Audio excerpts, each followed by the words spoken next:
नमस्कार। अगला सैम हिंदी कक्षा भी मैं सुनीति मिश्रा आप सबका हार्दिक स्वागत करती हूँ। तो बच्चों, आजकल हम पढ़ रहे हैं कक्षा 11वीं की आरोह और आज मैं आपको पढ़ाने जा रही हूँ उसकी 7वीं कविता गजल, जिसके रचनाकार हैं दुष्यंत कुमार जी।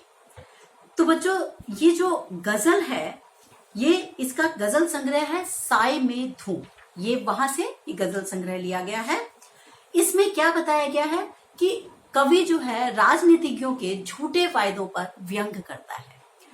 वो बताता है कि पहले तो जो राजनीतिज्ञ हैं वो कहते थे हर घर में चिराग मयस्सर होंगे, लेकिन हुआ क्या कि पूरे शहर में भी एक चिराग नहीं, मतलब पूरे जो शहर है उसमें भी थोड़ी सी भी सुख सुविधाओं का इंतजाम उन्होंने नहीं किया।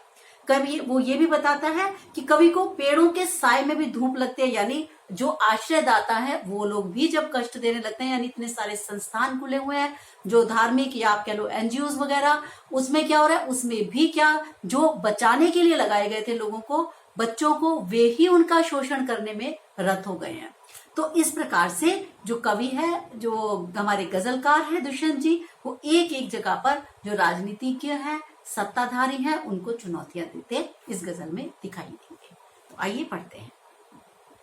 कहाँ तो तय था चिरागा हर घर के लिए, कहाँ चिराग मयस्सर नहीं शहर के लिए। ठीक है, तो मयस्सर मतलब उपलब्ध। तो कवि क्या बता रहे हैं कि नेताओं ने घोषणा की थी कि देश को हर घर में यानी सुविधाएं उपलब्ध कराएंगे। घर घर में चिराग जलेंगे, मतलब हर घर में बहुत सारी जो हमारी मूलभूत सुविधाएं हैं वो हुआ करेंगी, यानी वायदे तो बड़े बड़े किए गए थे। लेकिन कहाँ चिराग मयस्सर नहीं शहर के लिए, लेकिन स्थिति ये है कि पूरे शहर में भी सुविधाएं नाम की कोई चीज नहीं है, यानी बिल्कुल भी सुविधाएं उपलब्ध नहीं है। यानी नेताओं की सारी घोषणाएं कागजी हैं। और आज जब हम लॉकडाउन में बैठे हैं तो जो भी आप देख ही रहे हैं कि कितने वायदे किए गए थे और क्या हमारे सामने आ रहा है। तो बहुत ही ठीक है कि हमारी जो प्रशासन है वो बहुत कुछ कर भी रहा है, लेकिन हम इससे भी बेहतर तरीके से उसको डील कर सकते थे। इसमें कोई शक नहीं है कि जो इतना बड़ा हमारे सर पे पेंडेमिक आ गया है, जो महामारी है, लेकिन हम इससे भी बेहतर तरीके से अपने आप को वैक्सीनेट करके, लोगों को अधिक से अधिक दवाइयां देकर, कालाबाजारी ना करके, ऑक्सीजन और अच्छी मात्रा में उपलब्ध कराकर हम बहुत कुछ और भी कर सकते थे। तो जो लेखक है, जो कवि है, वो उसका जो इशारा है वो इसी ओर कि हम इससे भी बेहतर कर सकते हैं। भाई करो। यहाँ दरख्तों के साए में धूप चलती है, चलो यहाँ से चले उम्र भर के लिए। अब कवि क्या कह रहा है कि देश में अनेक संस्थाएं हैं। दरख्तों के साए में मतलब दरख्त है पेड़, और साया मतलब छाया में। कह रहा छाया में भी उनके धूप मिले। पेड़ की छाया में धूप कैसे मिलती है, इसका मतलब क्या है कि देश में अनेक ऐसी संस्थाएं हैं जिन्हें नागरिकों के कल्याण के लिए बनाया गया था, उन्हें वो दरख्त कह रहा है वहां पे भी छाया की बजाय धूप मिल रही है। इसका मतलब क्या है कि ये संस्थाएं ही आम आदमी का शोषण करने लगी है, जो कि बहुत दुख की बात है। यानी चारों ओर भ्रष्टाचार फैला हुआ है, और इन सभी व्यवस्थाओं से दूर रहकर जो लेखक है वो कहता है मैं तो इन सबसे दूर रह के अपना जीवन बिताना चाहता हूं, और इस बात से कवि को बड़ी निराशा हो रही है। इसलिए कह रहा है चलो यहां से उम्र भर के लिए, कि मेरा मन करता है मैं यहां से कहीं दूर चला जाऊं। आजाद भारत के कटु सत्य का वर्णन है, नेताओं के झूठे आश्वासन का वर्णन है, संस्थाओं द्वारा आम आदमी के शोषण का वर्णन है। चिराग मयस्सर दरख्त साए, ऐसे उर्दू शब्द आप देख रहे हैं, क्योंकि गजल है तो उर्दू के शब्दों का प्रयोग तो किया ही जाएगा। और अंतिम पंक्ति में निराशा व पलायनवादी प्रवृत्ति दिखाई दे रही है बच्चों। लक्षणा शक्ति है। साए में धूप, ये एक विरोधाभास अलंकार है, यानी कैसे पेड़ के नीचे धूप तो नहीं लग सकती, तो ये क्या है, विरोधाभास की विरोधी बातें हैं दोनों। आगे चले। न हो कमीज तो पांवों से पेट ढक लेंगे, ये लोग कितने मुनासिब हैं इस सफर के लिए। अब कवि क्या बता रहा है कि ये जो लोग शोषित और गरीब हैं, जिनके पास पहनने के लिए अगर कपड़े भी नहीं है, कमीज भी नहीं है, वो कहता है तो बेचारे मजदूर क्या कर रहे हैं, पैरों को मोड़ के उसी से अपना सीना ढक रहे हैं। तो कह रहा है इस तरीके के गरीब लोग हैं जिनके पास वस्त्र नहीं है, तो वो पेट को मतलब पैर को मोड़कर अपने पेट को कवर कर रहे हैं, पेट को ढक रहे हैं, इस प्रकार से अपना सम्मान बचा रहे हैं। ऐसे उनसे कपड़ों का काम ले रहे हैं अपने शरीर से ही। कह रहा है और ये लोग कितने मुनासिब हैं इस सफर के लिए। कह रहा ऐसे शासक जो इतने अत्याचारी है उनके लिए तो ये बहुत अच्छे लोग हैं।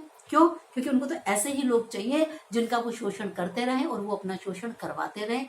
इन्हीं की बदौलत इनका राजकाज चल रहा है। आगे चले। खुदा नहीं न सही, आदमी का ख्वाब सही, कोई हसीन नजारा तो है नजर के लिए। अब दूसरे में कह रहा है कवि कि खुदा नहीं न सही, यानी संसार में भगवान नहीं है तो कोई बात नहीं। आम आदमी का सपना तो है कि वो क्या मानता है कि आम आदमी कि नहीं, ईश्वर तो है, ईश्वर कहीं देख रहा है, ईश्वर इनको जो हमारे साथ बुरा कर रहा है उसकी सजा देगा। हम इस प्रकार के सपने देखते देखते हमारे एक आयु का बड़ा जो वो है, एक कहते हैं ना कि बड़ा समय आयु का वो निकल जाता है।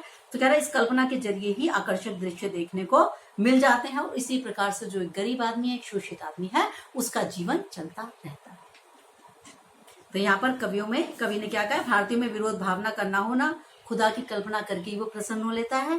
पावों से पेट ढकना ये नई कल्पना है, उर्दू मिश्रित बोली है और संगीतात्मकता तो है ही। जो शेर है वो, यानी जो भारतीय लोग हैं वो ईश्वर के अस्तित्व में पूरा विश्वास नहीं रखते, लेकिन वो कहता है कुछ लोग रखते हैं, कुछ लोग नहीं रखते। लेकिन कौन लोग रखते हैं? जो बेचारे शोषित हैं वो रखते हैं और वो इन्हीं सपनों के सहारे ही अपने जीवन नैया को आगे ले जाते हैं। मैं वे मुतमुइन है, ठीक है, मुतमुइन मतलब आश्वस्त। वे मुतमुइन है कि पत्थर पिघल नहीं सकता, मैं बेकरार हूं आवाज में असर के लिए। कह रहा है एक आम आदमी के विश्वास की बात कर रहा है। आम आदमी को विश्वास क्या है कि जो भ्रष्ट आदमी है उसके दिल पत्थर के होते हैं, उनमें संवेदना नहीं होती। यानी कैसे कहते हैं, पत्थर नहीं पिघल सकता। आम आदमी ये मान के चलता है कि ये जो पत्थर के हैं, मतलब ये जो भ्रष्टाचारी हैं, जो हमारे ऊपर अत्याचार कर रहे हैं, इनका दिल पत्थर का बना हुआ, ये कभी नहीं पिघलेंगे। लेखक कहता कोई बात नहीं, इनका दिल पिघले ना पिघले, पर मैं बेकरार हूं आवाज में असर के लिए। कह रहा मैं तो ये चाहता हूं कि उनका दिल को पिघलाने की ताकत, इतनी आवाज अपनी बुलंद करो कि उनका दिल भी पिघल जाए। यानी आम आदमी संगठित होकर इनका विरोध तो करे, तो शायद भ्रष्ट व्यक्ति, अगर मैं कह रही पत्थर ना भी पिघले तो भय के कारण ही सही काम करेगा। तो क्या चाहता है कि जो शोषित वर्ग है वो संगठित होकर इनके विरुद्ध आवाज अवश्य उठाए। तेरा निजाम है सिलदे जुबान शायर की, ये एहतियात जरूरी है इस बहर के लिए। बहर मतलब शेर का छंद। दूसरे शेर में बता रहा है कवि शायरों और शासकों के आपस के संबंध कैसे होते हैं।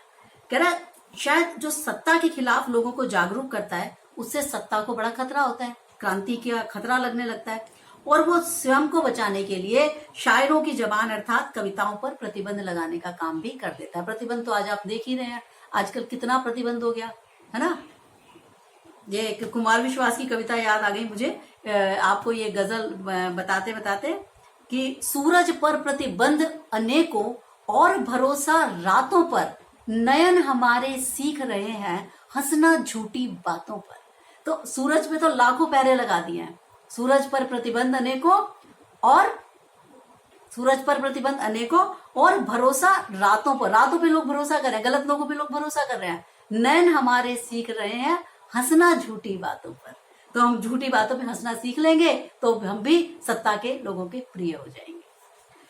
तो ये कह रहे हैं, यही बात यहाँ पे कह रहे हैं कि खुद को बचाने के लिए यानी शायरों की जबान को पे कविताओं पे प्रतिबंध तो लगा सकते हैं, लेकिन गजल के छंद के लिए बंधन की सावधानी जरूरी। यानी शासन क्या करे, वो भी अपनी सत्ता चलाने के लिए इस प्रकार के प्रतिबंध लगाता है कि नहीं मैं ठीक हूं, तुम्हें चुप रहना पड़ेगा, जो मैं कह रहा हूं बस वही ठीक है। समझ गए? जो आत्मविश्वास होने में और अहंकारी होने में एक फर्क होता है। तो क्या होता है, जो सत्ताधारी होता है वो कभी कभी क्या सा हो जाता है, वो आत्मविश्वासी से अधिक बढ़कर अहंकारी हो जाता है। बस जिस दिन कोई अहंकारी हो जाता है तभी एक पतन की जो वो होती है राह पे वो चला जाता है। तो ये बहुत जरूरी है। आगे चलिए। जिए तो अपने बगीचे में गुलमोहर के तले, मरे तो गैर की गलियों में गुलमोहर के लिए। अब लेखक क्या कह रहा है, शायर कह रहा है कि जब हम अपने बगीचे में जिए तो गुलमोहर के नीचे जिए। गुलमोहर का एक फूल होता है बड़ा खूबसूरत सा, एक फूलदार पेड़ का नाम है। और जब मृत्यु हो तो दूसरे की गलियों में गुलमोहर के लिए मरे। मतलब इसका मतलब ये है कि जब तक जिए मानवीय मूल्यों की रक्षा करते हुए जिए, मानवीय मूल्यों की रक्षा करते हुए बड़ी शांति से जिए, और जब मरे तो भी हम मानवीय मूल्यों की रक्षा करते हुए ही मरे। यानी अपने कर्तव्य से पथ भ्रष्ट बिल्कुल भी न हो, किसी भी प्रकार के समझौते न करें, ये कहना चाहता है। समझौते मतलब सच्चाई से। सही चीजों के आगे घुटने मत टेको, ये सॉरी गलत चीजों के आगे घुटने मत टेको, अपने सही मार्ग पे अड़े रहो। तो यहाँ पर कवि जो है सामाजिक क्रांति के लिए बेताब है, मानवीय मूल्य का संस्थापक भी है, रक्षक भी है। पत्थर पिघल नहीं सकता, यहाँ स्वेच्छाधारी शासकों की ताकत पता चलता है हमें। गुलमोहर प्रतीकात्मक शब्द है, उर्दू शब्दावली खड़ी बोली है। मैं और तू शैली प्रभावी है कि जब हम मैं तुम करके बात करते हैं तो बहुत अच्छा सा इंटरैक्टिव जिसे कहते हैं ना, एक संवादात्मक शैली एक बनती है, बहुत अच्छी शैली बन जाती है। तो ये थी बच्चों हमारी गजल, जिसमें कि जो हमारे शायर हैं वो कोशिश करते हैं कि वो किस प्रकार से सत्ता को चुनौती दे सकें, और दूसरे के आश्रय में रहने के स्थान पर वो चाहता है कि वो अपने घर में जिए, कभी भी सिद्धांतों के सामने उसको सिद्धांत अपने जो उसके बनाए हुए सिद्धांत हैं, सही रास्ता है, उसमें वो किसी प्रकार का मार्ग से भटके नहीं। तो ये थी बच्चों हमारी आज की गजल। ठीक है, अब हम मिलेंगे आपको अगले पार्ट के साथ, तब तक के लिए मुझे आज्ञा दीजिए। नमस्कार।